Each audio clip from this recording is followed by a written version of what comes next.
Welcome to this session. My name is Renee McCormick. I'm the Executive Director of Science Programs for the National Math and Science Initiative, and I'm really glad you're here. This is going to be the first installment in our study of stoichiometry, which is a fancy-sounding word. It basically means we're just going to count molecules, ions, particles, all sorts of different things, and account for them. So it's more like a chemistry accounting system. So we're going to go through some basic things, and please, at any moment, feel free to fast forward through this, because you have most likely had a chemistry course before at the high school level, and so you are more than welcome to just zip on along to the things that you do not know. It will not hurt my feelings. I will be none the wiser. All right, so let's talk about atomic masses, because we need to be familiar with the periodic table and the atomic masses on the periodic table in order to do any of this accounting. And the entire periodic table is based on one of the most abundant elements on the planet, which is carbon. And carbon has many isotopes. You're probably aware from a biology class or an earth science class about the way we radiocarbon date, and that does not mean go out on a date with. That means actually use this method of radiocarbon isotope counting to determine the age of fossils and rocks and various other things. Well, the most abundant isotope of carbon is that which weighs 12, and we talked about isotopes in a previous recording. So when we talk about this and we look at the periodic table, when we say carbon 12, here's carbon right here with an atomic number of 6, which means 6 protons, and the fact that its mass is 12, roughly. Agreed, there's a little bit of a forgiveness there, but that just means that the sum of the neutrons and the protons would be 12, so the most common isotope of carbon is 12. Now, for it to be carbon, it must have 6 protons. So if it has 6 neutrons to go with it, that's when it weighs 12. If it has 7 neutrons, then this is going to bump up by 1, and it's going to be carbon 13. And if it has 8, then 6 plus 8 is 14, and that's when we get to our most unstable and radioactive isotope that we know and love as carbon 14. In future recordings, I'll explain the method behind the madness of numbering your periodic table this way, but if you've had a chemistry course before, again, you probably already know about electron configurations and the major energy levels and such as that, but this is how I encouraged my students to always label a periodic table on any standardized test that they took, because it turns it into basically a giant bingo card, where the red numbers that you see are the number of valence electrons if you need to draw a Lewis structure. And if you don't know what I'm talking about, then just keep listening. Future recordings, I'll explain it in gory detail. And it just helps you move on along and get through a lot faster, knowing how many valence electrons there are. And then these S's, P's, and D's are all about the electron configurations. So again, if I've lost you, let me circle back around and come back to the stoichiometry, and we will talk again about these items. But right now, it's just a periodic table. All right, so how do we know all this? Are you supposed to just take my word for it? Oh, Lord, no. So we actually spent a lot of years, not me personally, this was before my time, but we actually spent a lot of years as scientists trying to figure all of this out. And so one of the devices that came along, I'm going to say fairly early in the 19th century, that's not correct, it'd be the 20th century, fairly early in the 1900s, is something called a mass spectrometer. And what it is a device for measuring all sorts of things, but small particles are its specialty. And so measuring for the mass of atoms or molecules was one of the things that it was utilized for. So what happens here is that atoms or molecules are passed into a beam of high-speed electrons. So what this does is it knocks some of those electrons off of the atoms or the molecules, which transforms them into positively charged ions we call cations. Then if we apply an electric field to this, think of an electric field as 2 plates where one of them is charged positively and the other is charged negatively, and the field lines always go from positive to negative. If we put a particle in here and it's a positive particle, then it's going to be repelled by these particles over here that make that entire plate positively charged, and it's going to be attracted at the same time to these negative charges over on this plate over here. Well, when you do that, or if it's at a very high speed, that motion, that attractive force, is not going to let that particle travel in a straight line any longer, and so it's going to actually bend. So if we look at this again, here we have our samples out here. This is a heating device to vaporize the sample, because vaporizing the sample is going to overcome the intermolecular forces between the particles, and Then we have this electron beam coming through as well. So the positive ions are now right about here, and they're going to enter these ion accelerating electric field plates through these slits. And then we're going to also subject them not only to that electric field, but to a magnetic field. And when we do that, they curve. And we can actually figure out with just a little bit of physics. If you're in AP Physics B, as it's currently called this year, but it'll become Physics 1 and 2 in future years, these particles are going to curve. And when they do that, we can actually calculate and realize what's going on here. So right now this diagram just says the least massive ions are going to deflect up in this direction, and the more massive ones are going to be heavier down here at the bottom. But then there's a detector plate as well that can take readings. So it's a bit more complicated than it sounds in terms of the mathematics, but the idea is super simple. Again, take a stream of particles, put them through an electric field, put them through a magnetic field, and they bend. And when they bend, then we can calculate how they bent. And you've probably heard of centripetal acceleration. Unfortunately, a lot of people say centrifugal, which is the imaginary force that balances the actual force, called centripetal. It's one of my pet peeves in our modern day language. But the force, the centripetal force, F sub c, is equal to the mass times the velocity that the particle is traveling, which we can measure with this detector plate, and that radius of curvature. And that velocity term is actually squared. No one's going to ask you to calculate this. I'm just trying to explain that the force is proportional to that mass and how fast the particles are going, which we can measure, and we can also measure the radius of that curved path that they are taking due to being passed through both an electric field. Notice they're straight through the electric field. They don't curve until they hit this magnetic field, which is perpendicular to that electric field. Now, if you've ever been standing in an airport trying to get on a plane and having to go through security, you may or may not have been selected. I call it being the winner of the day because I'm in a lot of airports, not a lot of airplanes. And every once in a while, I'll pass through the detector. And the detector that they use is just an X-ray type machine. But every once in a while, I am randomly selected for them to swab my hands with a cloth. And they take this little wand with this little piece of cloth on it, kind of like a gauze or a cheesecloth kind of little square, and they swab your hands, and then they put it through a machine, a black box. Well, that's what they're putting it through, and they're looking for suspect molecules, something like TNT, dynamite. TNT, trinitrotoluene, is what it really stands for. So they've got some certain chemicals that they know could be accelerants or explosives, and they certainly don't want anyone who may have just packed those in their luggage to get onto that airplane. All right, so don't sweat this too much. This is just some background information that you may actually find interesting. And if you may not today, but when you take a physics course and you kind of try to put all the science together and make sense of it all, you may want to come back and reread that at some point. All right, so we deal a lot in average atomic masses, which we give masses to atoms in whole numbers because we don't have fractions of particles. But when you get samples with quadrillions of atoms that have few that are heavy and a few that are light, which are those isotopes we've talked about before, then you start to get some percentage of abundances, and you start to get these fractional type molar masses that you see here. So these molar masses represent things that are a blend, shall we say.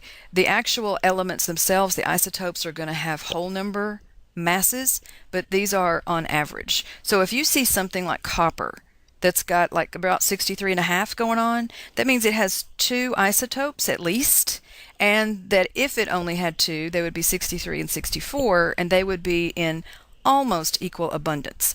So you have to contemplate a little bit about what's going on. When you look here at carbon and you see that it is 12.01, but you know that carbon 13 and 14 exist, they must be in really, really, really, really small abundances compared to the isotope that's carbon 12. So that's your takeaway. That's what you want to walk away from this with, this little section. So if we take something like the mass of carbon 13 and divide it by the mass of carbon 14, we come out with a ratio where the mass of carbon 13 is going to be that ratio multiplied by 12. Now, the reason we do this is that way long ago in 1961 or thereabouts, we decided we needed some kind of standard internationally, globally, to be able to have transcontinental commerce and all of these sorts of things. And so the carbon-12 isotope was assigned a number of a mass, an average mass unit of exactly 12. So that is exact by definition. So we get the ratio of anything to carbon-12, and we multiply that ratio by 12 to come out with how many atomic mass units that it is. Now, you're more used to doing this in grams per mole if you've had chemistry before, and we're definitely going to stick with that. But this is how that came to be. Sort of your history lesson for the moment. All right, so percent abundance is what you very well could be asked to calculate. So this is the percentage of atoms in a natural sample of the pure element represented by a percent abundance, or represented by a particular isotope. So the number of atoms of a given isotope over the total number of all the isotopes of that element times 100% gives us percent abundance. Now, enough of that.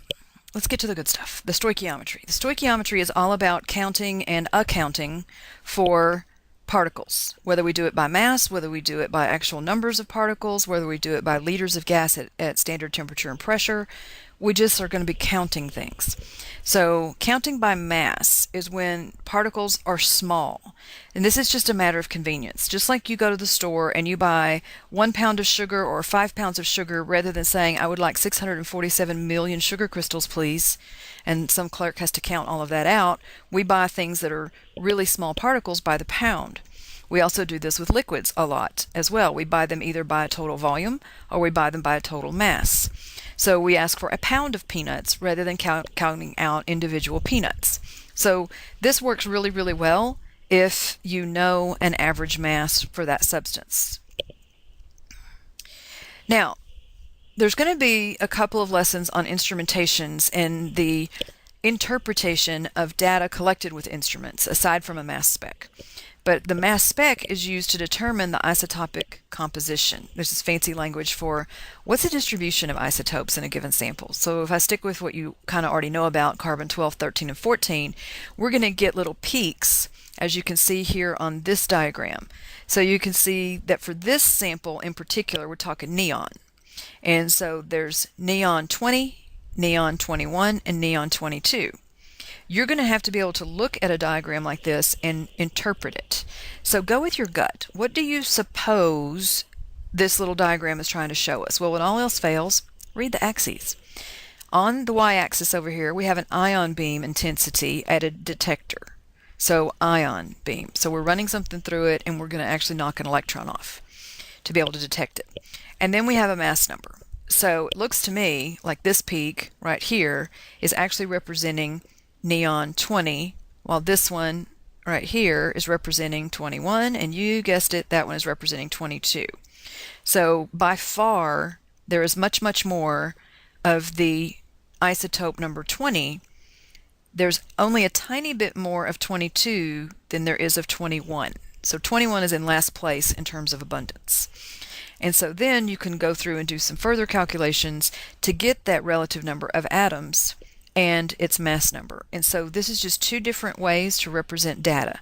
So this tall peak is translating into this tall bar, and this much smaller peak is this puny little bar, with the little bit bigger peak being still puny, but not as puny as the one associated with number 21. All right, so this is just can you kind of look at this little speck here, and can you sort of tell what's going on? Because multiple choice questions and free response questions may shroud, shall we say, the data that you need to use in calculations in some graphs and charts and diagrams and things like this that you're going to have to deal with. So shall we? Shall we just dive in? Let's try it. All right, when a sample of natural copper is vaporized and injected into a mass spec, again, we vaporize it for a purpose, and that purpose is to minimize these isotopes' attractions for one another. So if we can get them 2,000 diameters farther apart, which is what happens when you take something from liquid to solid, roughly, the molecules separate 2,000 times farther apart, their attractive forces are pretty much nil at that point. So we don't want that to interfere with our data. So vaporizing is a good plan to minimize this. So we put it injected into the mass spec, and the results shown in the figure are obtained. So use these data to calculate an average mass of natural copper. So the mass values for copper are 63 that's given. And note, you got to read the axis, relative number of atoms. Note how many there are. How convenient. 100. Do a little happy dance, because that means these are essentially percents. All right, then keep reading. Use these data to calculate that average natural mass, and then they tell us what the real molar masses are. So 64.93 is pretty darn close to 65, and 62.93 is pretty darn close to 63, but we're going to use these exact numbers. Now, the first thing you want to do when you get something like this is say, hey, do these percents add up to 100? Is there any missing piece that they're not telling me about they're going to ask me about later? So you don't have to get your calculator out. You just look at them. 69 and roughly 31. Yep, that's 100. I'm good to go. So essentially that equals 100%. So then you can simply take these percents and put them back into decimal form. Move the decimal twice to the left if you prefer. And then multiply by that appropriate. I'm looking at the 65 versus the 63. So there's my 63. This goes with 63. So I want the 62.93 value. And then I'm going to, let's change colors. Let's go with the other 0.3019 when I move this decimal twice to the left, times what was its mass, 64.93. All right. So shall we? 0.6909 times 62.93 is going to give me 43.478. All right, let's do the other one. What was its percentage? 0.3091 times 64.93? No. Yeah, 64.93. 0.3091 times 64.93. And we get 20.069. So if I add those two things together, what do I get? 3.478. I get 63.5478, whatever. All right, so now what happens? Now, let's get that into something that's more reasonable. 63. So therefore, the average abundance is equal to 63.55 AMU per atom. Love it when I get the right answer. Yay! All right, so recap, what did we do? We looked at a chart, we interpreted the data, realizing that there's only two isotopes shown. So you say a little hopeful prayer and say, okay, please add up to about 100%, give or take a little. I mean, it could be 99 point something, 100 and point something, but it shouldn't be way off from 100, give or take a little bit. Then you know you have everything accounted for, so you simply take the percentage, turn it into a decimal by moving that decimal two places, multiply it by the mass that they gave us, noting that the ones up here are the ones that we should be using, not the ones on the chart. And then simply add them together, and that will be your average. So if we look back at the periodic table for copper, indeed, that's where that number comes from. So hopefully we've cleared that little mystery up, where those numbers come from. So moving on to something that, again, if you've had a chemistry course before, you know and love quite well, and that's the mole. So the mole is the number of carbon atoms in exactly 12 grams of that isotope of carbon-12. It's also a number, 6.02 times 10 to the 23. That's called Avogadro's number, after Amito Avogadro. He has like 3 or 4 first names, so let's just go with Avogadro. I know it sounds like avocado. My kids always thought that was funny. All right, so 6.02 times 10 to the 23 is a number that you should know and love. I would also program it in my calculator because you do not want to waste valuable time on a quiz or a test, especially the AP exam, in the free response section where you'll have a calculator. You won't have a calculator in the multiple choice, but expect easy math. But you're going to have a calculator in the free response. You never want to either spend time typing in 6.02 second EE23 or risk mistyping it as maybe 6.20. So go ahead and store it in your calculator. When you walk into the AP exam, no one can clear your calculator. I realize your state tests are different and your teacher's going to clear your calculator when you take tests, but you need to learn how to store a few things anyway. So to do that, you're just going to go 6.02 second EE23. That's how you get it in there in scientific notation. Then you have this button right above your on button called STO for store, and now assign it a variable. I'm a fan of alpha and A. So on my calculator, I've said please store this as A for me. So anytime I want to use this number, I just am going to go alpha A and recall A as a variable. But that little cursor right there that's blinking at me going want to, you really may do this? Press enter, and yes, it will. Now, I never trust it, so I always do something simple like 2 times that, something I can actually handle mathematically in my head, knowing this is going to be like 12.04-ish times 10 to the 23rd, and 12.04-ish, 1.2 times 10 to the 24th is the same as 12-ish times 10 to the 23rd. So I'm happy that it worked. So with the rest of the problems that I work, this will help you speed you along in your homework too. I'm going to just simply call Avogadro's number up by the letter A. That alone might have been worth the price of admission today. Okay, so dimensional analysis disclaimer. Apologies to any teachers who may be listening, but I don't do stoichiometry with dimensional analysis. I do dimensional analysis when it's convenient, but I don't do everything through dimensional analysis because I'm lazy. I myself in high school despised dimensional analysis, and I'm going to confess that I didn't learn it really well. When I got to college, I'd had 2 years of high school chemistry, and I knew about equilibrium and how to work equilibrium and equilibrium tables, and so I started working stoichiometry that way. And my grades improved dramatically, and I was really fast. So I used to teach this in secret to loads and loads of students, and my colleagues were like, "You're insane for not using dimensional analysis," but my kids kind of liked it better too. So you use the method that you need to use. I teach both methods to students in my classroom, and I let them choose because you need to be fast and accurate. Doesn't hurt my feelings if you don't do it the way I do it. It never does. You need to do it the way it works for you, even if you have to do it in secret. All right, so I also use a mole map, and you may or may not have learned it this way in first year, and your mole map probably did not look like this even if you did learn it this way.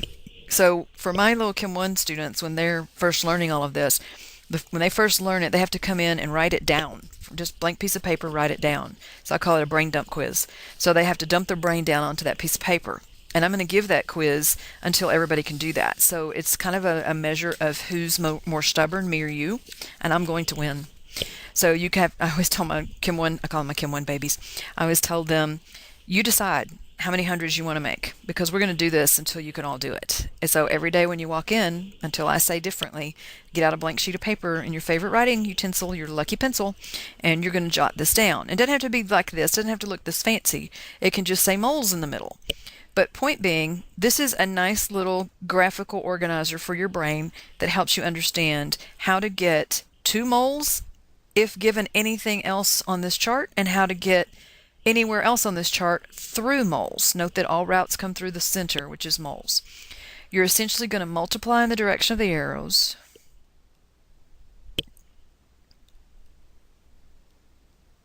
Direction of arrows. And you're going to divide going against them, because that would be the opposite function, right? So if you have been given the number of particles and you want to get to moles, you're going against the arrow, so you would divide by Avogadro's number of 6.02 times 10 to the 23rd and arrive at moles. If you then wanted to go on to the mass in grams from that, you'd need to know the substance, so you could calculate its molar mass, multiply by its molar mass to get over here to mass in grams. Now in first year chem, you probably only learned these 3 ways: mass mole conversions, number of particles mole conversions, volume of a gas in liters at STP, at standard temperature and pressure, which is 0 degrees Celsius, also known as 273 Kelvin, 1 atmosphere pressure, also known as 760 torr or 760 bars or 760 millimeters of mercury, because there are sets of grown-ups in your life that cannot get along and decide on just one unit. Then the one that is left out of most first-year courses that I'm begging you to add now is concentration of solution. If you know what the molarity is, because when we get to the very next chapter, molarity is coming into our lives if it didn't come into your Chem 1 life. Notice it is the only one that's not pointing away from the center. So it's the opposite mathematical function. You're still going to multiply in the direction of the arrow. If you're given the molarity, you're going to multiply by the volume of the solution you're told in liters. So you might have to move a decimal from milliliters over to liters, but that's going to get you to moles. And you can go anywhere else you want to go. So molarity times volume gets you to moles. But you need to get really, really good at this. If you're scratching your head and lost, it's because you don't have this with you. Write it on an index card. Copy it over and over and over onto scratch paper. But you have to get that in your head if you're going to be successful on the AP exam. Some things just must be memorized. All right, once again I say, I'm not trying to insult your intelligence. If you've had a good first-year chemistry course, then turn me off. Work these problems. Come back. See if you got them correct. All right, and zippy fast forward through stuff, because the chances are you're going to go, yep, got that one, got that one, got that one. Ah, phooey, missed that one. Oh, forgot to double something. So it's going to be a simple arithmetic error. But if you're new to this, or if you're not feeling comfortable, then we're about to become good friends. Settle in, go put me on pause and get your favorite beverage, because we're going to work quite a few problems here. All right, americium. Guess what it's named after? Go ahead, guess. Yep, America. Is an element that does not occur naturally. Uranium, number 92 on the periodic table. There, right there. 92. That's the last naturally occurring. So anything beyond here has been man-made. And these all have really cool symbols because they are basically in honor of either a country, like America, or where this all happened, like berkelium, californium, curium, einsteinium, fermium, mendelevium, nobelium, lawrencium. All of these folks contributed to our knowledge of atomic structure, so that's kind of cool. This element, americium, is an element that does not occur naturally. We already said that. It can be made in very small amounts in a device known as a particle accelerator. Calculate the mass in grams of a sample of americium containing 6 whole atoms. Now, these are the problems you always have to be on the lookout for because they didn't give you a number. They gave you a word standing for a number, so I always told my students, just write the number over it, especially when you get a longer word problem and you're having to dig out information for part A versus B versus C, like you are in the AP exam. So you want to start with your 6 atoms. And then 1 mole of americium is going to have 6.02 times 10 to the 23rd atoms in it. And then it's going to have a molar mass. Back to my periodic table. Here it is, 243. Now the parentheses means that it's man-made, and that this is our best guess because these things have incredibly short half-lives. They don't stay around long enough for us to get a really solid measurement on them. So 243 grams per mole. So I started with number of particles at 6. So I'm right here, start at number of particles, divide by Avogadro's number, multiply by molar mass, and I get to grams. This is what it can look like on your paper if you do dimensional analysis. I keep hitting the wrong button, sorry about that. All right, so 6. Now this is in the denominator, so divided by Avogadro's number, which I have as alpha A, and then multiplied by the numerator of 243. And I come out with 2.42 times 10 to the minus, that doesn't look like times 10, does it? Kind of sloppy. Times 10 to the minus 21 grams. Box your answers, please. Old people will be scoring your AP exams. Don't make them look through all your chicken scratch to get to your answer. Easy enough. Try another. Aluminum is a metal with a high strength-to-mass ratio and a high resistance to corrosion. That's why we put it on the skins of airplanes. Thus, it is often used for structural purposes. Calculate both the number of moles of atoms and the number of atoms in a 10-gram sample of aluminum. When you see me marking all over the words, it's because I'm trying to train you forgive me, but I'm trying to train you. You're going to get into these long word problems, and you're going to have to dig out all kinds of information from this big clump that's given to you at the beginning before they go to part A, B, C, and D. And sometimes you're down at the bottom of the page or onto the next page and you need something from that big clump of stuff at the top. If you've got it marked up and underlined and circled, it's going to be way easier for your eyes to go straight to it, rather than wasting precious time rereading from aluminum is a metal all the way to the period at the end of the paragraph. All right, so we shall start with 10 grams. And then what? We will divide by the molar mass of 26.98 grams per mole. Now, that's not dimensional analysis, that's using mole map. Okay, I just know it in my head. So I've got the mass, I'm going to divide by the molar mass, and I'm going to end up with moles. So I got 10 divided by 26.98. And I get 0.37, I'm going to call that 1 moles of aluminum. Check. And the number of atoms. So therefore, I take that number times N. And you can do this on the AP exam as well. That N often stands for Avogadro's number, but it's just faster than writing 6.02 times 10 to the 23rd. So from that, sitting in my calculator, just multiply it by Avogadro's number. And I come out with 2.23 times 10 to the 23rd atoms of aluminum. So far, so good. I haven't frightened you away. All right, exercise 4. We're on a roll. Cobalt is a metal added to steel to improve its resistance to corrosion. This is excellent. If you are in a skyscraper, you certainly don't want the beams and things that are holding the building up to start corroding while you're in it. Calculate both the number of moles in a sample of cobalt containing this many atoms and the mass of the sample. All right, so again, with mole map, where are we? What were we given? We were given atoms. So if I go back up here to the map, I've been given number of particles. So I'll divide by Avogadro number and get to moles, and then I can multiply by molar mass to get to mass. Or if it were a gas, I could multiply by 22.4 and get to liters of gas. Or I could divide by the volume of the solution and get to its concentration. So if you have this little map in your head, then you can do these calculations way faster than with dimensional analysis. But I still write enough down so that someone else can follow my work. So we started with 5 times 10 to the 20 atoms. I'm going to divide by 6.02 times 10 to the 23rd. And again, my kids would have written N on the AP exam so that it wasn't taking up valuable time. And that equals 5 second EE 20 divided by alpha A. And I get 8.3, let's call it 1, times 10 to the minus 4. All right, let me talk about that for just a minute.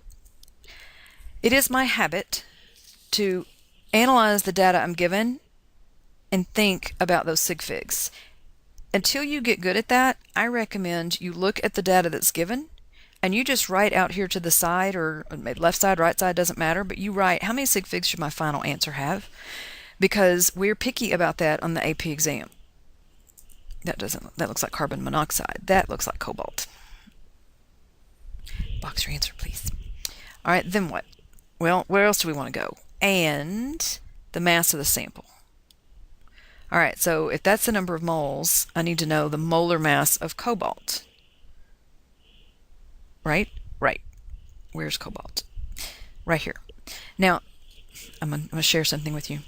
I do a lot of teacher training, and I put a graphing calculator in the hands of people that aren't happy about it, and they didn't learn it the way you've learned it, and they don't know it the way you know it, because you've probably been using one for quite a while, hopefully since Algebra 1. And when you're looking at the periodic table and trying to find these elements, and I can go right here, please know that I've had more years than I'm going to admit in public experience with this periodic table. But it's kind of fun to watch the teachers struggling to find the buttons on the calculator. And I remind them, I say, okay, folks, you know that pain you're feeling right now when I tell you to hit the log button and you don't even know where the log button is on this calculator? It's exactly how your students feel when you ask them for the molar mass of cobalt. They're having to start at the beginning of the periodic table and try to find it from scratch. So just know, I get them back a little bit for you. All right, so take this number that's sitting here times 58.93 off of the periodic table, grams per mole. So it's still sitting in my calculator, so times 58.93. That's the other message I want to give you today, is that once upon a time, I sat on what was called the Test Development Committee for AP Chem, which means I was one of the 6 people in the country, 3 college professors, 3 high school people, who wrote the free response questions. So I would submit free response questions, then the 6 of us would gather together, once a year, twice a year, and we would, in what we'd say in Texas is cuss and discuss them, and we'd rip them apart and put them back together and make them better, and it was a real collaborative effort. But we were always told to write the problem so that it leads the student. So I chant to you over and over, let the problem lead you. What you just found and part of a calculation, especially on an AP problem, is probably going to come in useful in a bit. Maybe not the very next step, but you may have to be able to look back up. Another reason to box your answers. It's like, hey, wait a minute, I just found the number of moles. Where was that? Well, if it's in a box jumping off the page at you, saying, here I am, then next piece makes it a lot easier. So I've still got it sitting in my calculator, and so I'm simply going to multiply by the 58.93, and I come out with what's sitting in my calculator now for moles. So therefore, or just equal, I guess is good enough in the blue, equals 0.0, and you can put this in scientific notation if you'd rather, but 0.0, how many sig figs do I need? 3, 4, 8, 9, that's a 4, I'm going to leave it 489. So 489, and then what is that going to be? That is going to be moles canceled, so that is grams of cobalt. All right, again, not trying to insult your intelligence. I'm sure you knew how to do all of that, so let's move on. Molar mass and formula weight. It's so confusing sometimes. If you pick up various chemistry books, which I doubt you have access to more than one, but if you start digging around on the internet, the lingo gets a little loose. So molar mass is the safest thing for you to say and you to write about. Stick with molar mass. But you're going to hear molar weight and formula weight quite a bit. So let me just make the distinction, because there's 2 distinctions. People are just sloppy. Those people I can't help. Something pops out of their mouth and they don't really mean that, but that's what they said. Versus those who write this purposefully. Once upon a time, it was such that formula weight or molecular weight or molecular mass or formula mass, because you can make an argument about weight and mass staying on planet Earth. Weight is really the force of gravity times the mass, but that's a constant, so you can make an argument about that. But formula essentially was tied to ionic, whereas anything else was basically covalent in terms of how the molecule itself was held together. So just make your life easy and stick with molar mass, and I abbreviate it MM. So it's just the sum of all the atomic masses in a given chemical formula, and you express it as we've been expressing it in grams per mole. So that means, think about the mole map. It's also equal equal mass in grams of Avogadro's number of molecules. In other words, the mass of a mole. Empirical formula is the ratio in the network for an ionic substance. In other words, NaCl. That's probably your favorite ionic substance, and it's not the only salt in the world, by the way. But it is the one that's sitting on your table. So NaCl means there's a 1-to-1 ratio, as opposed to calcium chloride, which is the salt we pour out onto icy sidewalks and stuff to help lower the freezing point, thus melt the ice. And that one would be CaCl2, because calcium is sitting here in the 2A's, it has a +2 charge. Chloride is still sitting over here as a halogen with a -1. Sodium's sitting over here in the 1A's with a +1 charge. So one of the sodiums and one of the chlorides, but if you move over here to this column, you need 2 of the chlorides to write that formula correctly. So just a little bit of a semantics problem. So again, anything molecular implies covalent bonding, while anything formula implies ionic bonding. Just consider it, like it says there, a giant conspiracy just to keep the undereducated from ever understanding chemistry, kind of like the scoring scheme in tennis. Originally, it was to keep the commoners from mastering the game, or at least mastering the scoring system of the game. So be safe and just use molar mass. All right, sig figs. A word about sig figs. There's a whole lesson we could do on sig figs, and the sig figs on the AP exam do follow the rules. If you don't know what the rules are, consult the appendix of the big fat textbook that you have for this course, because every one of the books has an appendix of some very complicated looking sig fig rules. But you most likely have been tortured with those in a previous course, working your way here. I'll do a separate screencast on sig figs for first year kids, and so if you need to reach back and look at that, you certainly can. But all the screencasts that I do for you guys are on this wiki space, and it's constantly changing, so don't be afraid to look at it pretty regularly, especially in this particular year where I'm making this recording, which is the 2013-14 school year, because our course has been redesigned, so I'm having to redo a lot of things.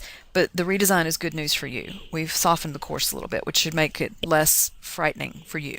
So that's words of encouragement. So when it comes to sig figs, I just want you to know that I'm aware that it is very correct, and what we're supposed to do is select or pull from the periodic table the least, that should say least, not less, the least number of sig figs for your molar masses that are in your problem. But if you'll just stick with 2 decimal places for all the molar masses, it'll be much simpler. I gave this up with my first year kids probably 2 decades ago. So just pull 2 decimal places off and leave it at that. You're going to see me do sig figs and apply the proper rules most of the time. But even I'm going to just confess, get a little sloppy with them from time to time. Okay, I'm hoping I say this next word right, because it's the way my professors down here in Texas taught me how to say it, but, I also say y'all, so take that for what it is. So, juglone is a dye that's been known for centuries, and it is produced from the husks of black walnuts.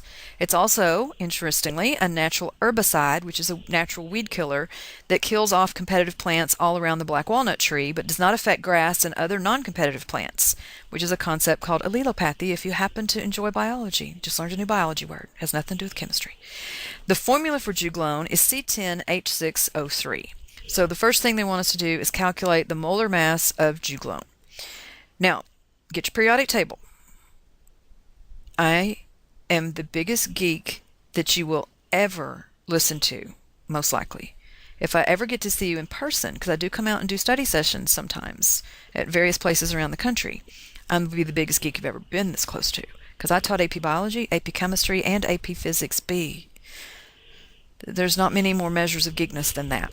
So please do not be impressed that I just know some of these molar masses. And if you had a good first-year chemistry course, you may be approaching a little bit of geekdom yourself, because you just memorize a few things in life because you get tired of looking them up. So I have 10 carbons, and they are worth 12.01 each.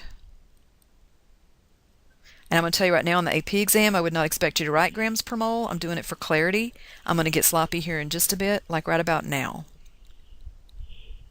And then I have 3 oxygens at 16 even a piece. So 10, I know I could do that in my head, 10 times 12.01, but I've made a commitment now. And I just typed in 1. How about that? Times 10. Didn't hit 0 hard enough. That's better. Plus 6.06. Plus 48. It's all right to just do a little bit of math in your head. 174.16 grams per mole. Ta-da! Box your answer. All right, a sample of 1.56 times 10 to the minus 2, that's 3 sig figs. Now I need to worry a little bit about them. Of pure juglone was extracted from black walnut husks. Calculate the number of moles of juglone present in this sample. Well, I'm sitting at a molar mass, so if I take the molar mass and, I got a molar mass. If I take the mass that they gave me right here and divide by the molar mass, I will be at moles.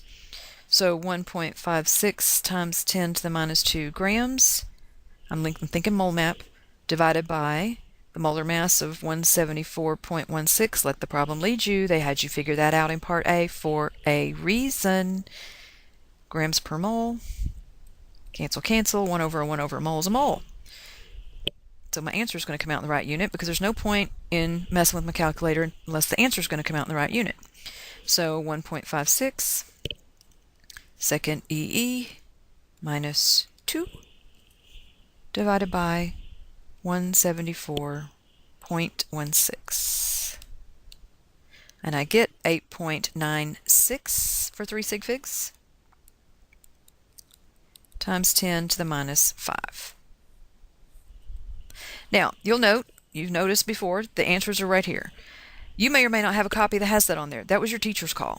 All right, so if you don't have the answers, that's why you're listening to me, I guess.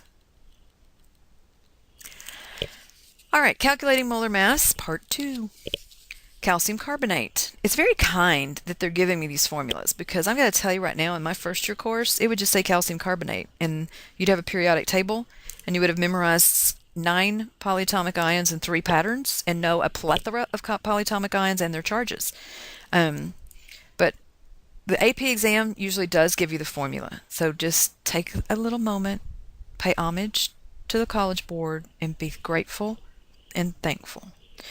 So this calcium carbonate is also called calcite when you talk about it as a mineral because it's the principal mineral found in limestone, marble, or chalk, or pearls, or the shells of marine animals such as clams. Remember that pearls come from oysters because they keep laying down that lining of their shell onto a grain of sand until it makes a pretty shiny object, which we go ooh, ah, and make necklaces from. All right, so calculate the molar mass of the calcium carbonate. So calcium weighs 40.08, and there's only one of those, plus only one carbon, 12.01, plus 3 times those oxygens at a perfect 16. So I know that's 48. Now, this is a compound that we use a lot in the multiple choice questions because, well, it's going to be apparent here in just a minute, the because. So 40.08, which is real close to 40, plus 12.01, which is real close to 12, plus 48, which is really close to 48 without any decimal places, is 100.09. So you, on a multiple choice question, should know that you can just use it as 100. And that just really makes a lot of our calculations much, much easier. Don't leave it naked. It's got to have a unit, and the unit is grams per mole because it's a molar mass. All right, now what you want. A certain sample of this contains 4.86 moles. Calculate the mass in grams of the sample. Also calculate the mass of the carbonate ion that's present. Ooh, the plot thickens.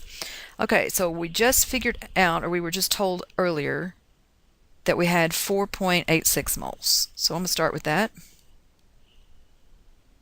And you want to know how many grams that is. So on the mole map, I'm in the center, I'm at moles, and I multiply by the molar mass, which we just figured out conveniently. Moles cancel. Answer in grams is worth firing up the calculator. The number is sitting there on my screen. Let the problem lead you. 4.86. 486.4, so I'm calling that 486 grams. Box your answer. All right, then calculate the mass of just the carbonate present. Well, I knew moles, right? So now I just, instead of multiplying by the mass of the whole stuff, I'm just going to multiply by the mass of the carbonate alone. So the carbonate alone is right there. It's 48 plus 12, which is 60.01. So 4.86 moles of the whole stuff is going to have 60.01 grams per mole devoted to just the carbonate. I'm not so good with that. 4.86 times 60.01 equals 292 to 3 sig figs grams of carbonate. Don't forget its charge. Don't forget to box your answer. All right, so they gave me the 4.86. That's why I went with 3 sig figs throughout all of that. I went with this Another correct answer would have been 0.1. We would have accepted that for certain on the AP exam, but I just stuck with 2 decimal places because when you add, you respect decimal places. And so there's other ways you could have done it and other correct answers. In other words, we would have given you a range. We'd have probably taken anything around 100 on the actual AP exam.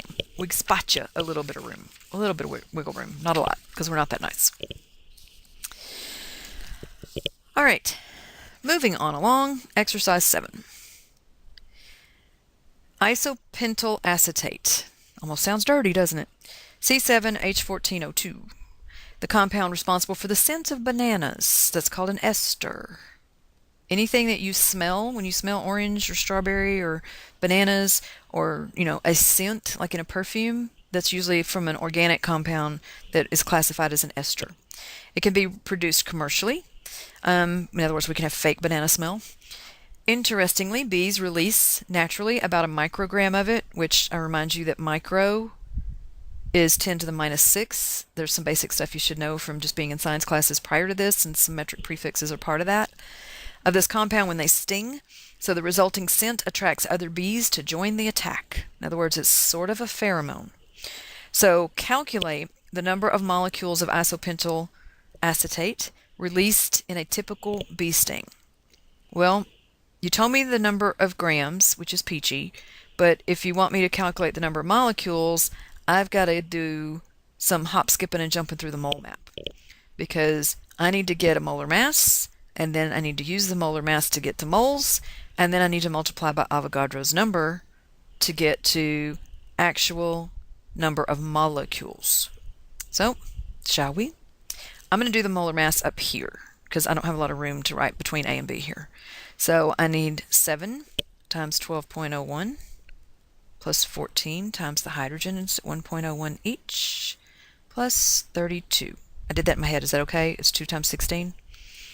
So 7 times 12.01 plus 14 times 1.01 plus 2 oxygens, 16 apiece, known as 32. And I come out with 130.21. So the molar mass is 130.21. How many sig figs am I looking at here? I'm only looking at 1 sig fig. That's weird. Okay, we'll go with it. We didn't write the problem. We're just stuck with it. So therefore, I've got 1 microgram, 1 times 10 to the minus 6 grams, because if I'm going to use mole map, I have to be in grams. So now that divided by the molar mass of 130.21 grams per mole cancels my grams. A 1 over a mole is a mole. So 1 second EE minus 6 divided by that molar mass that's above. Now, I'm on a new operating system of the calculator, and we'll have that talk at the end of this recording if you want to learn how to do that. But I can run up and use my up arrow and grab that number and press enter and paste it down. If you don't have the new operating system, you could have gone second, and the negation sign has answer written above it, and it would just say A and S here for answer, but it would bring that number here for you. Either way, press enter, and I get the number of moles, but that's not what they asked me for. Then we want molecules. So then what? So I'm going to go ahead and just extend this out. So times 6.02 times 10 to the 23rd molecules per mole. So now my per mole cancels as well. So take what's in my calculator times alpha A, which is my Avogadro's number. I'm too lazy to type in. And I get 5, 1 sig fig. Feels weird, but 4.6 blah blah blah is 5 times 10 to the 15. And what's this unit? Molecules. And that's what they wanted, molecules.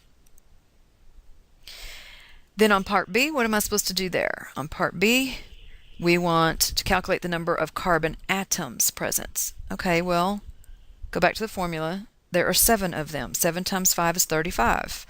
I have not lost the ability to do 5th grade math. So it's probably even 3rd grade math. times 10 to the 15, which is also known as 3.5 times 10 to the 16, but we want 1 sig fig now that I think about this, so I should round that to 4. Times 10 to the 16 carbon atoms. If you can just do it, just show your work what you were thinking of how to get there. All right, I'm going to clear that mess off my calculator because it looked all frightening and all. As we transition, how'd you like that segue? Elements that exist as molecules. Pure hydrogen, nitrogen, oxygen, all the halogens exist as diatomic molecules under normal conditions. You need to know that. Now, you probably have many other mnemonic devices or cute little acronyms or this or that to be able to know such things. Like, for instance, I know teachers that teach it that you still have to remember hydrogen over here, but the rest of them make a 7. I know there's something about Professor Brinkelhoff because it uses the symbols in the word Brinkelhoff and such. But I just go with the gens because I'm simple-minded. Hydrogen, oxygen, and all the halogens are diatomic. So don't forget that. I will just confess in public right now that I failed with a 55. For the first time in my life, I failed a test in college, freshman year, first test ever in my college career, because I used the molar mass of chlorine for carbon through the entire test. Do not be me. Have a periodic table handy at all times and look at it. Don't rely solely on your memory. It failed me, so I'm a little gun shy.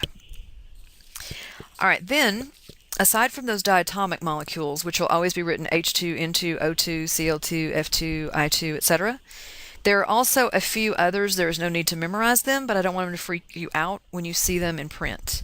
These are called allotropes. A-L-L-O-T-R-O-P-E, allotrope. And P4, S8, and carbon are very, very famous for this.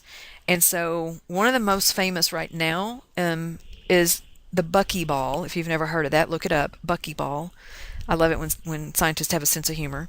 But it's named after Buckminster Fullerene, which is the gentleman who actually, in architecture, designed the geodesic dome.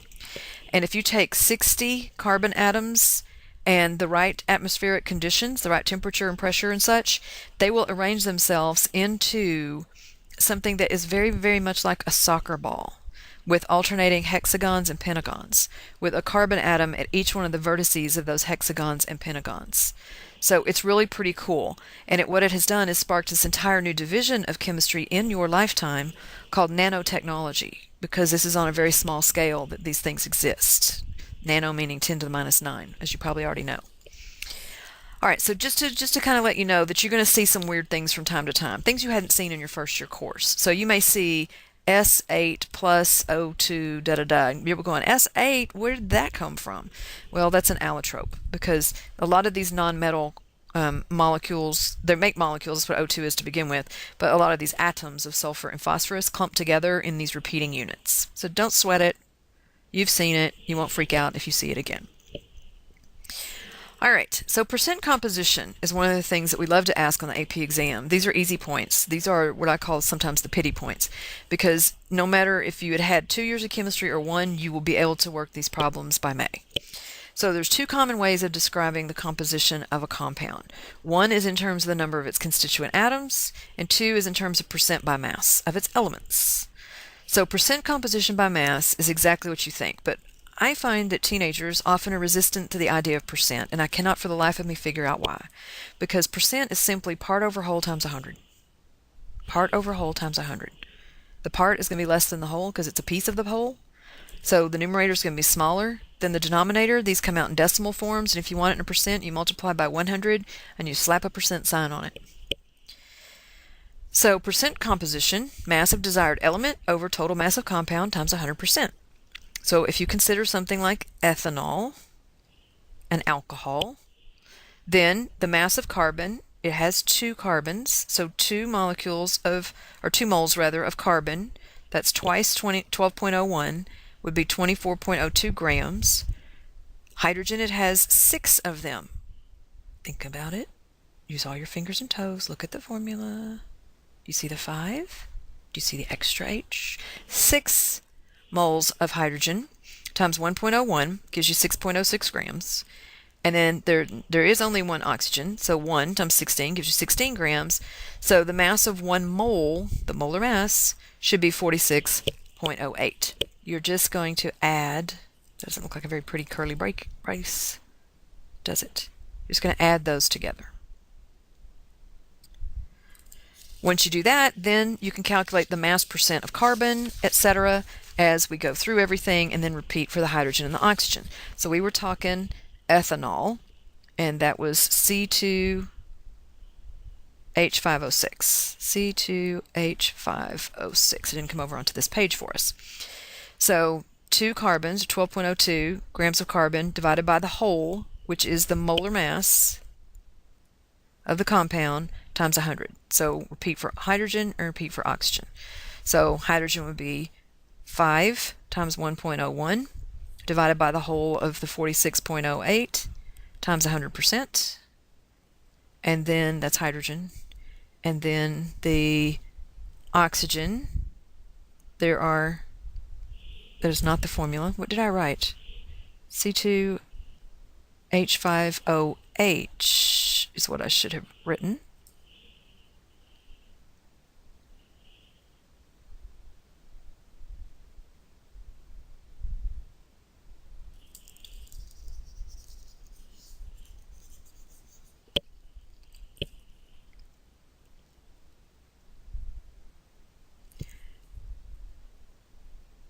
So once we have that molar mass, now we can actually calculate the mass percent.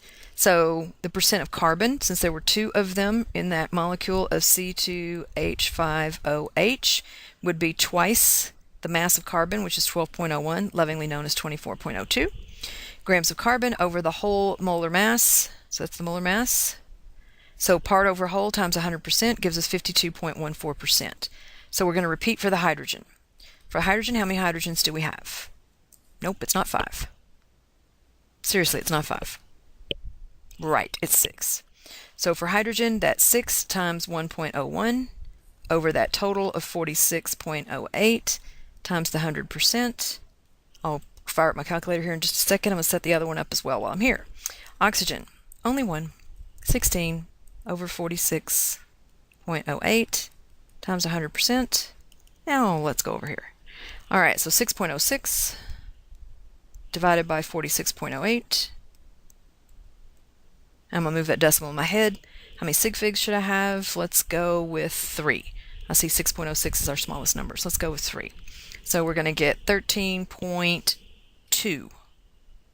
13.2% for that. And then 16 divided by 46.08 times 100. I'm going to do that in my head. 34.7%. Now, you want to do this really, really rough if you're on a multiple choice question and you don't have a calculator. So I wouldn't be dealing with 46.08. I'd be dealing with 46. As a matter of fact, that's real close to 15 over 45, which is a third. So I'd have been thinking 33%, and I would have picked a number close to that. Ooh, mental math. You're going to have to practice that if you haven't been doing that in a while. I'm afraid that your generation has been calculator crippled, and you can't. It seems like when I'm with a bunch of students on a Saturday morning, or maybe it's just because it's a Saturday morning, I don't know. It seems like you have been deprived practice with what I call number sense, where you can do simple arithmetic in your head without a calculator, and you can also do rounding and estimation quickly. So if you stick with me, God love you, but if you stick with me through this course, you're going to get better at that because I'm going to force you into it. All right. Calculating mass percent, example 1, which is really exercise 8. So what do they want us to do? Carvone, I think is how you say that, but I'm a Texan. I'm allowed to mispronounce things. So I'm going to call it carvone. Carvone is a substance that occurs in 2 forms, having different arrangements of atoms, but the same molecular formula. Those are called isomers. C10H14O. C10H14O. and mass. They each have a different mass. So one type of carvone gives caraway seeds their characteristic smell, and the other type is responsible for the smell of spearmint oil. Well, those smell pretty different, so it's interesting. Calculate the mass percent of each element in carvone. All right, shall we? Let's go with carbon. Carbon, there are 10 of them, so 10 times 12.01 each divided by the whole. Well, what is the whole? I need a molar mass. Dadgummit. So that is 10 times 12.01 plus 14 times 1.01 plus 16 for that lonely oxygen. Let's see what that comes out to be.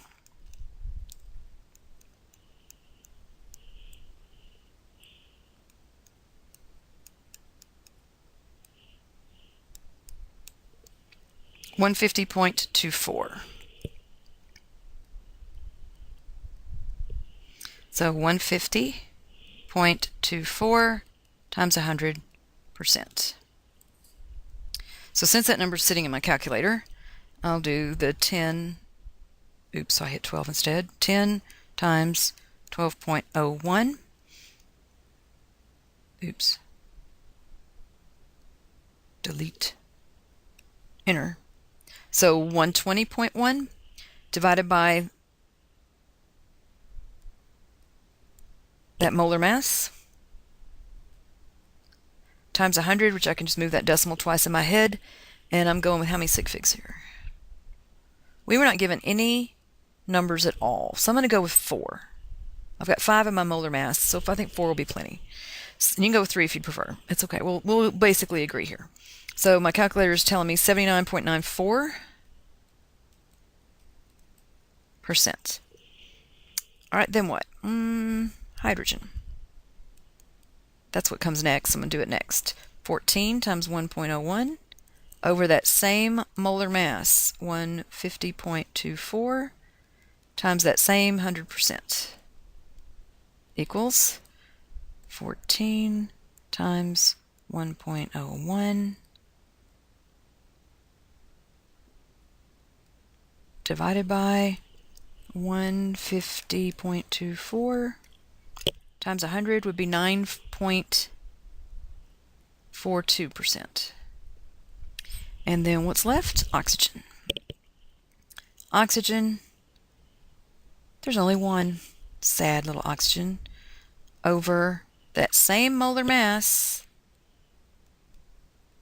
times 100% equals 16 divided by, can I go grab it? Nope, I can't.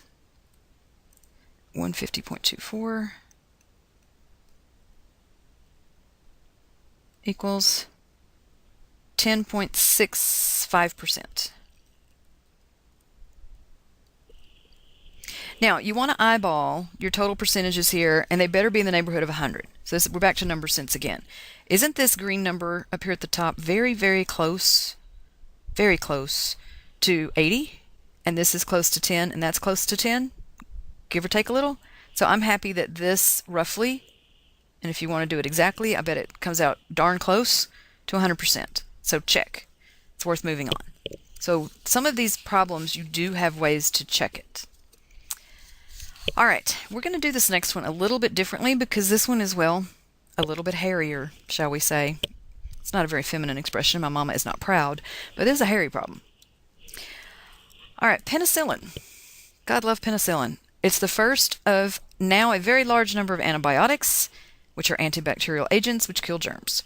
It was discovered accidentally by a sloppy scientist named Alexander Fleming in 1928. He was never able to isolate it as a pure compound.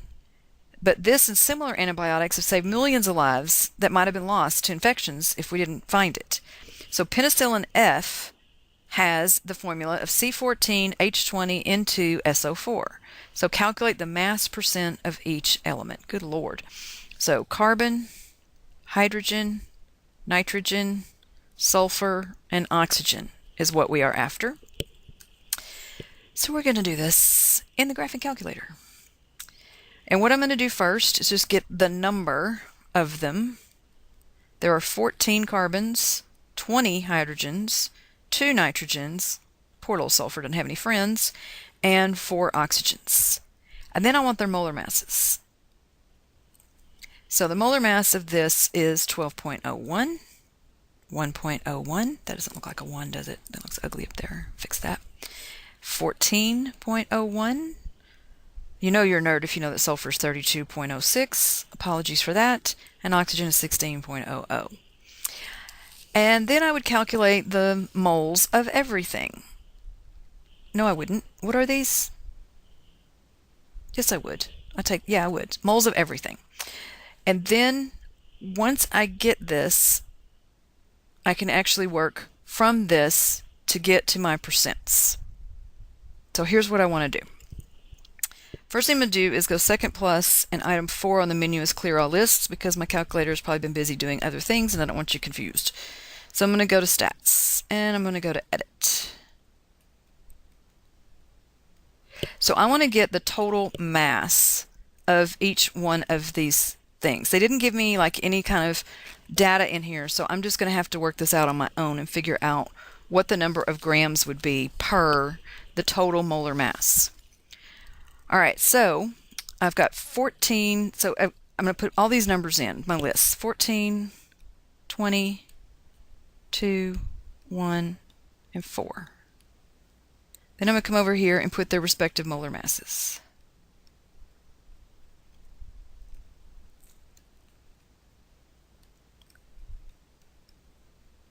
Oops. That would be ugly later. I will recheck my typing. And then 32.06 and 16. So double check. 14, 20, 2, 1, 4. I don't want to confuse anybody. 12.01, 1.01, 14.01, 32.06, and 16. Can you feel where I'm going with this? I'm lazy. At L3, I'm going to calculate all the masses. So I'm simply going to take 14 carbons times its molar mass of 12.01 per carbon and figure out how many grams that is. All right, then I'm going to get a molar mass of this compound by adding all of that up. All right, so grams of element is going to be in list 3. Now, I don't know how your graphing calculator skills are, but there is a screencast that gets you through an awful lot of techniques on the graphing calculator. And if I lose you at any point in this, then you probably ought to listen to at least a piece of that screencast. And you don't have to listen to all of it. Just start listening to the point where you got lost. What I'm about to do is called a batch transformation in geek speak. And so I've moved up to the tippy top of L3 by using my up arrow to get there. In this case, I can actually make a command in that line and I can transform these lists. So I want to multiply 14 by 12.01, 20 by 1.01, but I'm way too lazy to do all that one step at a time. I'm going to do it in one fell swoop. So I'm going to take L1 times L2. So second 1 puts L1 in my command line down here at the bottom, right there, times second 2, and press enter, and voila, magic happens. So those are all of my masses, the grams of the element. So for fun, I'm going to write them down over here, especially if you need to go back and do something else because you messed up.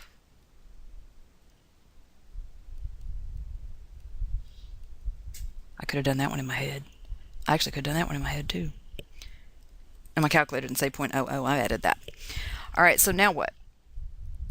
Well, now I need the molar mass, because this is the grams of the elements that make up the molar mass. So if I take part over whole for each one of these, then I'll answer the question. Calculate the mass percent for each element. So I need the sum of all of this column. And this column is sitting in L3. I'll write myself a little note down here, L3.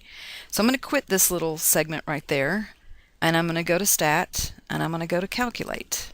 And I'm going to choose the first item on the menu, one variable stats, and I'm going to do it for L3. Second 3 puts L3 right there on that list. I don't care about the frequency, so I can leave that blank, but I just want to calculate. Now, your screen may look different. I'm on the new operating system, but your screen will still do this. You'll still choose one variable stat. You'll still tell it L3. Now, this all looks scary because it all looks like Greek. That X bar is the average. I'm not interested in that. What I'm interested in is the sum. This big capital sigma stands for sum, the sum of x, and that's the sum of x squared. These are statistical measures that we will get to in other math classes, but not this class. So I'm interested more sometimes in the average, but sometimes in the sum. I just was too lazy to add all that in. Plus, I make mistakes. So 312.42 is the molar mass. Molar mass is sitting in L3, and it's equal to 312.42. So I'm coming back to my lists. Guess what I'm going to do? You got it. I'm going to go over here to L4, and I'm going to take everything in L3. I'm going to divide it by that molar mass of 312.42, and I'm going to multiply it by 100, because that's by multiplying it by 100%, and I will have my percents.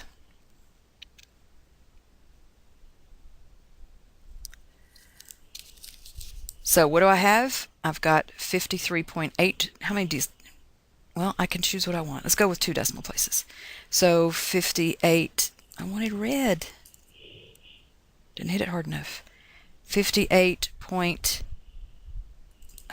Try again. Third time's charm, right? 53.82% of the compound is carbon. 6.46. Let's call it 6.47% is hydrogen. 8.97, 10.26, 20.49. If I were you, I would make sure that that added up to 100% so we don't have a math error somewhere. So you can do this again. You can go second quit, stat, calc, one variable stats, but tell it L4. We want that to be really close to 100. Look, it's 100. Go figure. All right, so now I have all of my percents done. And I do agree with these answers over here, which always makes me happy. All right, we're home. We're getting in the home stretch here. Hang with me. Determining the formula of a compound. Forensics. Let's go with forensics for just a minute. Often, unidentified substances show up in a forensics lab. We have many, many ways to test things. The mass spec is one of them. But one of the ways we like to deal with hydrocarbons in particular, and things that are even have some things other than just carbon and hydrogen, oxygens and nitrogens and things like that in them as well. We have techniques for that. And one of our favorite techniques is when you're faced with the hydrocarbon of an unknown formula, we combust it with oxygen. And what happens is we produce the oxides of the nonmetals. So you can, if you have a nitrogen thrown in here, then you're going to make a nitrogen oxide. If you have a chlorine, you're going to make an oxide of chlorine, etc. So then we collect all of this and we weigh it. So calculating empirical and molecular formulas represent the simplest or smallest ratio of the elements within this unknown compound, while the molecular formulas represent the actual versus simplest. So it's almost like the idea of a prime number. A prime number is the simplest kinds of numbers that we have with only 2 factors, one in itself. The actual numbers are multiples of primes. So we can find a simple formula, and then it's either going to be doubled or tripled or something like that to be this new molecular formula. So it's kind of, like the least common multiple of the molar mass, shall we say. So any carbohydrate, and I bet you always wondered why it was called a carbohydrate. Well, think about this. Carbohydrate. That's its simplest formula. All carbohydrates have an empirical formula of carbon water. Carbohydrate, CH2O. Glucose is a perfect example of a carbohydrate, and I chose it because I figure you knew about it from taking a biology class. It's the whole point of cellular respiration. With an empirical mass of 12 for the carbon, twice 1 for the hydrogen, and 16 for the oxygen. So it has a nice round empirical molar mass of 30. And glucose is 6 units of carbohydrate because it's C6H12 O6, 6 multiples of CH2O, and so it has a molar mass of 180. That says 130. That is a typo. 180 is what that should say. All right, so now we're going to make your problem-solving life easy. When you're given one of these kinds of formulas, they're going to give you like percent data. Just assume 100 grams. Take the percents, change them to grams, go directly to moles, do not pass go, do not collect $200. That way, again, the percents can be directly converted into grams and subsequently into moles in order to simplify your life. There can be some twists and turns on these. If we have hydrates, then we have something that has dot waters. Copper, sulfate, dot. You may be looking for the number of waters. Pentahydrate is a common one for that particular molecule, but you wouldn't know that. Only geeks that have memorized this stuff know that. Then anhydrous means without water, just to complete the story, because I don't like to give you one new vocabulary word and not give you its antonym, or any synonyms that go with it as well. But anhydrous means an, without water, just to complete the story.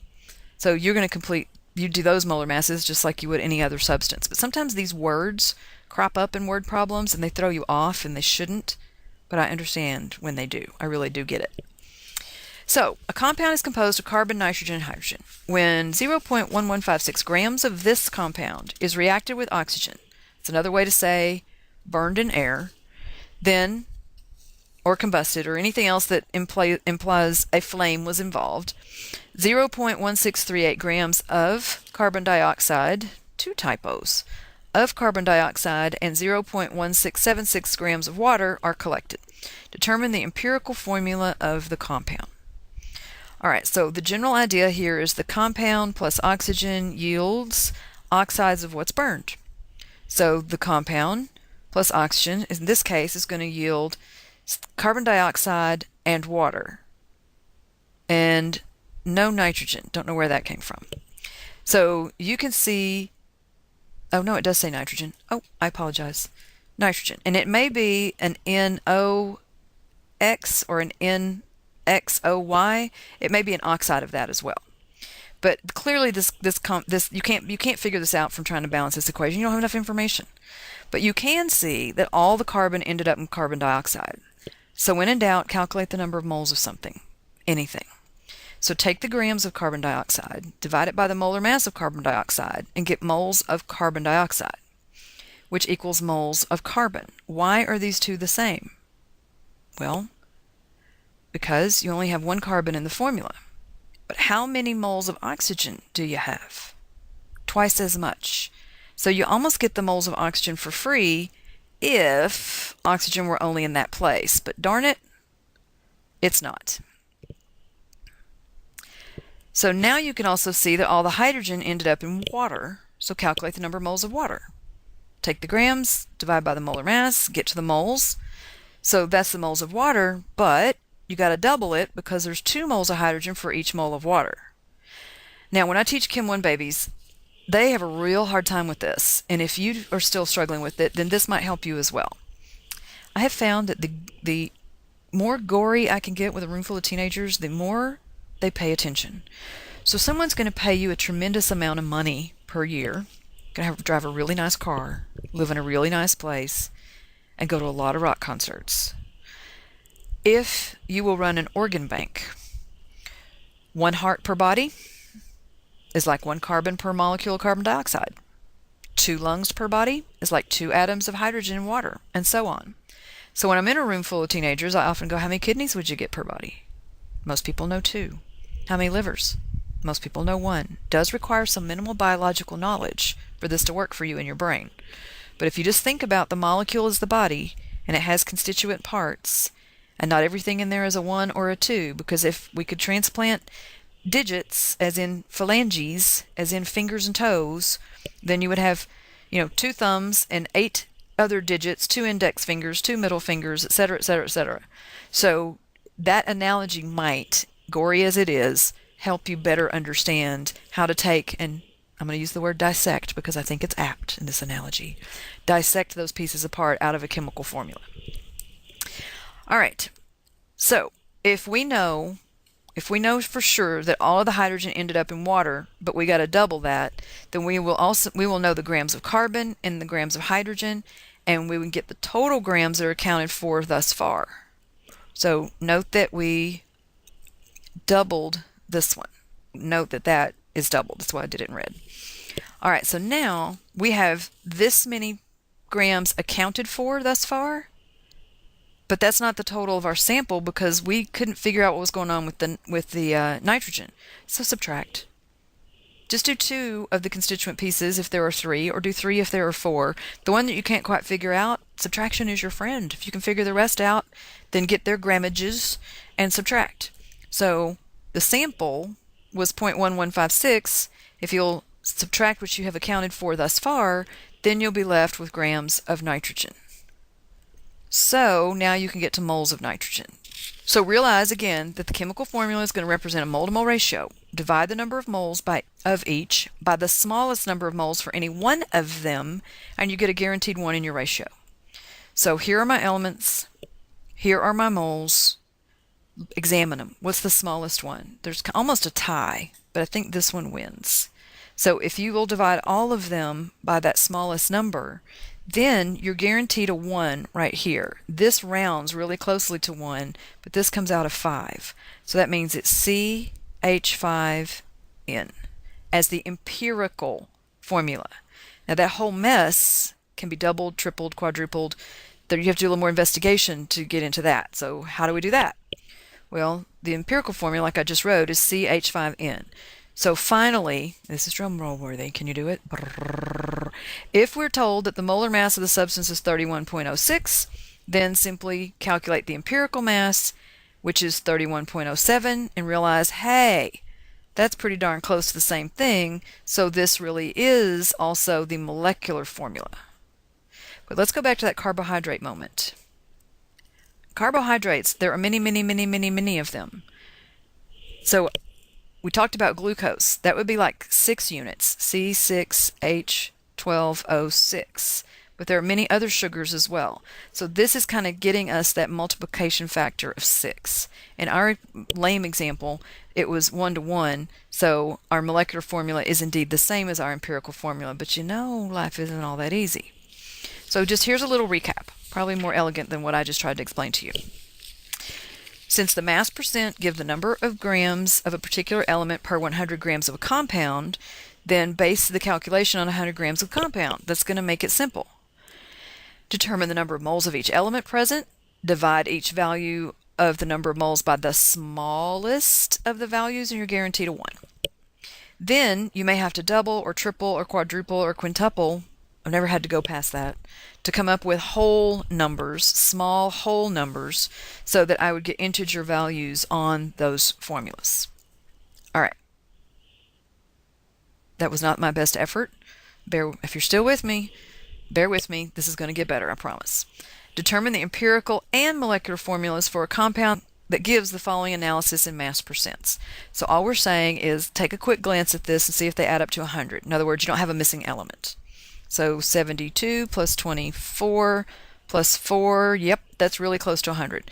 So I can assume that all of these are grams. And now if I can do that, I can use the periodic table and their molar masses to get to moles, and then I can figure out a mole-to-mole ratio, and then I can use this molar mass to figure out if my empirical formula stands as is or needs to be doubled, tripled, quadrupled, onward. What factor does it need to be multiplied for? Against? Whichever way you want to think about that. Okay, shall we? Chlorine, carbon, hydrogen. 71.65, and this is number of grams. 24.27 and 4.07. Now, I'm going to let that be L1 in my graphing calculator because I am lazy. I do not want to crunch all of these numbers. I want to be able to see this in a more visual way, and I'm just lazy. That's all there is to it. But if I have to write down for the AP exam what I'm doing, this is what I'm writing. So what you're seeing me write is what you should write to show your work, but we're going to do it in the calculator because it's way easier that way. And I'm not going to make as many arithmetic mistakes. So L2 is going to be molar mass. Do you see where I'm headed with this? Grams molar mass. What is she up to? I'll bet she's going to figure out how to find number of moles. And I bet she's going to put it in L3. How are you going to do that? You're going to take the mass in L1 and divide it by L2, which is the molar mass, so that it plops into L3. All right, shall we? Second plus 4, clear all lists. Stat gets me to my lists. Edit gets me to them even better. I'd like to start at L1, please. So 71.65,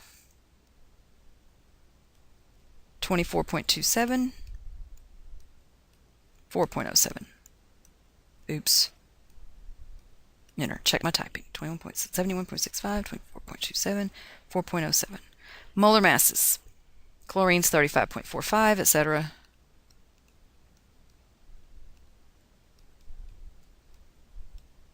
I know you type faster than me because you text all the time. All right, now L3.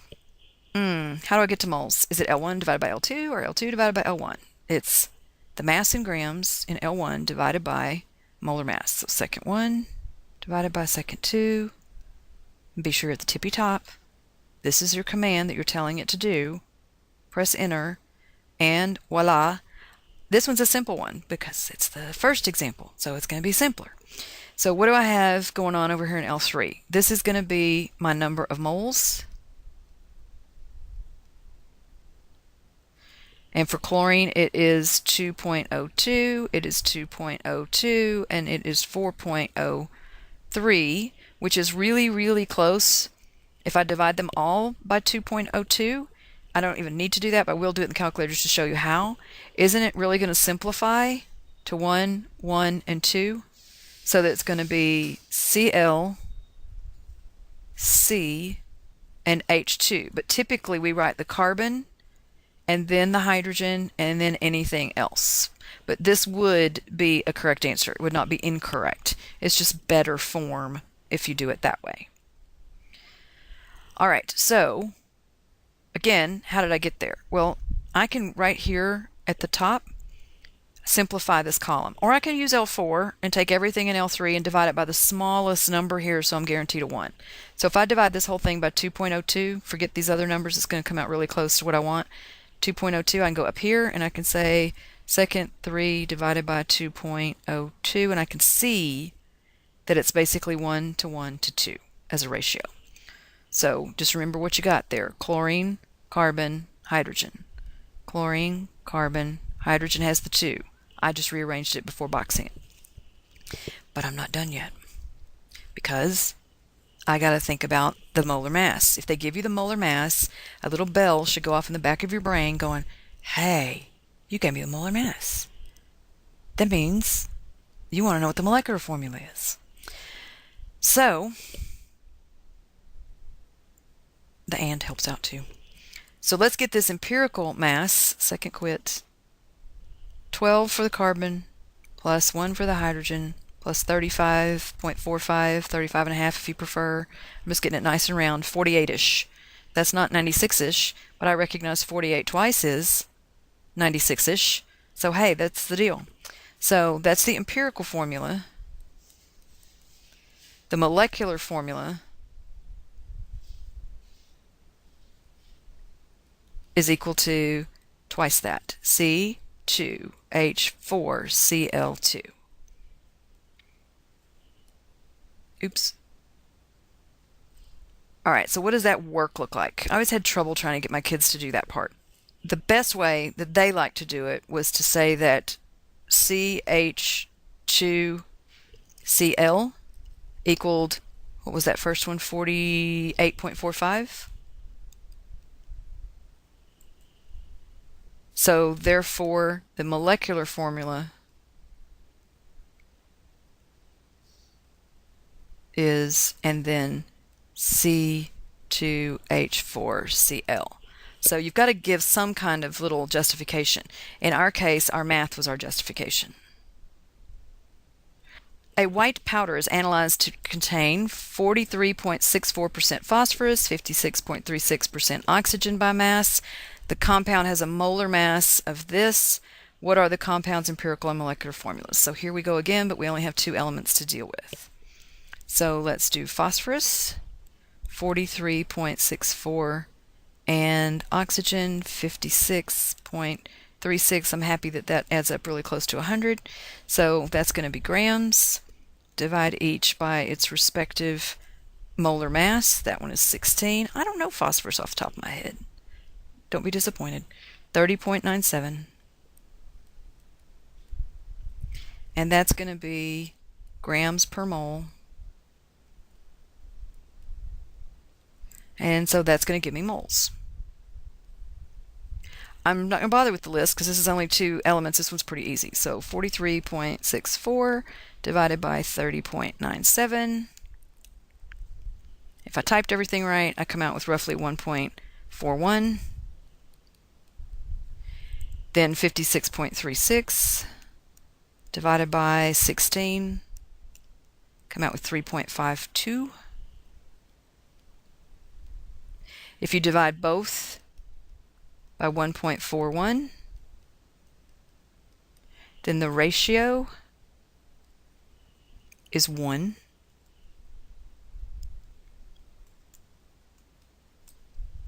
And 2.5. This is that instance where you do not write P O 2.5. If you tried that, even you would go, no, that doesn't work. So what we do is we double it. So you take this times 2. So it's going to become 2 to 5. So it becomes P2O5. Now let's get that molar mass and compare it to the 283. So P was 30.97. Just call it 31. Do not waste valuable time typing in more than you need to on the AP exam. You're in a hurry. Okay, this was worth writing out this way, but just figuring out this relationship that this is probably going to be doubled or tripled or whatever, that's not worth, all that time. So let's get that P2O5 molar mass. So that's going to be 2 times the 31 plus 5 times 16. And that comes out to be 142.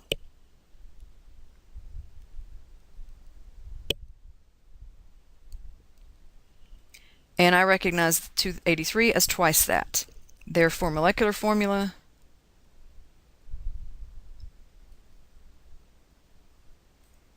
is P4O10, where empirical formula was P2O5. All right. Last one. Promise. I'm going to stop the recording after this one so that we do another recording on chemical equations, which you may not even need that one. You may be really good at those from your first year course. So what do we have going on here? Here we have caffeine, one of my favorite substances, a stimulant found in coffee, tea, chocolate. Oh, there's the one. Chocolate. I don't drink coffee or tea. Diet Coke is my other form of caffeine. So 49.48% carbon, 5.15% hydrogen. All right, carbon, hydrogen, nitrogen, and oxygen. 5.15. I'm going to make it grams. Frame shift mutation. 49.48 grams, 5.15 grams. 28.87 grams, 16.49 grams. By mass, molar mass of this, so I'm going to find the empirical formula, then I'm going to find the empirical mass, and I'm going to compare it to 194.2. So these are going into L1. L2 is molar masses, 12.01, 1.01, 14, 16, and that's a 0.01, and that's a 0.00 if you care. Close enough. All right, then what am I going to do? L3 is going to be number of moles. L4 is going to be simplify. etc. Now, let's see what we get. Second plus, clear all lists, stat, enter.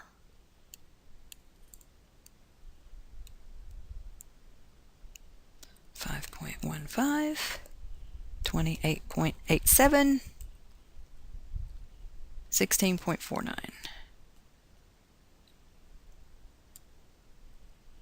12.01,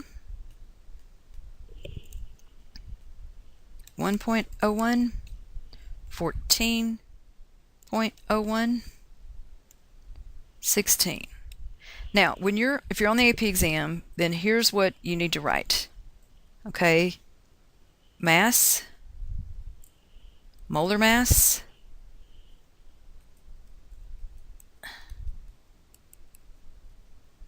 equals, that's all I'm doing. Okay, I'm doing it in this table because I'm lazy, and I'm also afraid of making mistakes because I know me, but you can write it out like this and people will understand what you're doing. The people who score your AP exam, they're really smart. They can follow what you're doing as long as you show them what you're doing. They just don't want numbers to fall from the sky. All right, so what is L3 going to be? Second 1 divided by second 2, and that's my number of moles. And they're going to be, and I wouldn't take the time to write all of this down. 4.12 is good enough.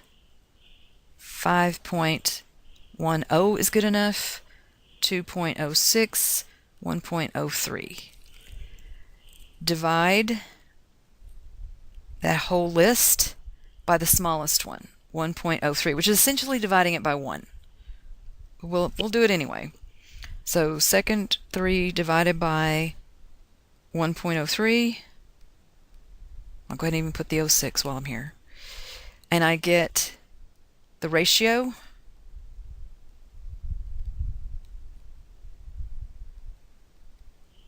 of 4 to 5 to 2 to 1.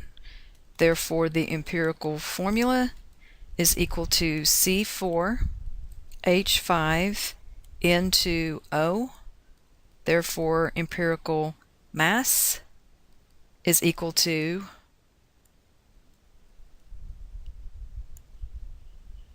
4 times 12. I'm not doing the .01s and all that mess. I just need to get it rough. Plus 5 plus 2 times 14 for each of those nitrogens is 28. Plus 16 for that oxygen. I got a ballpark of 97. And even I recognize that if I doubled that, I would be at the 194. So therefore, molar or molecular formula is twice this empirical formula. C8H10N4O2. Happy. On the AP exam, again, you can do it this way. Now, this is not how you're going to see it in your book. In your book, you're going to see way more writing, lots more units, and all that sort of stuff. But you can do this on the AP exam, and you'll be just fine. It's simple. It's elegant. Embrace the use of your graphing calculator. I'm going to end with this. I had a job all through high school. I'm not proud of this, but I lied about my age at 14, and I worked. I get it. I would have had a hard time buying a graphing calculator because they were they're still kind of expensive. Unless you're smart. Ask somebody on your campus if they want to sell theirs, an upperclassman. Get on Amazon, get on eBay, go to a pawn shop. You can probably buy a graphing calculator for $20 or less if you are resourceful. Now, you do not need the latest and greatest one, but you do need something. If you're a TI user, you need something in the neighborhood of a TI 83. Is it better if you have an 84? Oh yeah. Do you need one in color? No, but they're fun. If you can get your parents to fork out the money, get a color one. They just came out just recently. So do what you need to do, but you're going to need a graphing calculator. And I realize that there are graphing calculator apps on your phone, and that's great for doing your homework and stuff, but you're not going to be able to use that on the AP exam. So by the AP exam, and sooner is better than later, you really do need to try your very best to secure a graphing calculator. talk to the math department in your building, because often schools buy new calculators and they have closets of old calculators sitting around that they might actually check out to you the way you check out a textbook and check it out to you for the year. So I want to thank you for your time. I hope I have not insulted your intelligence, and I hope you have a great rest of your day. Thanks ever so much. Until next time, signing off.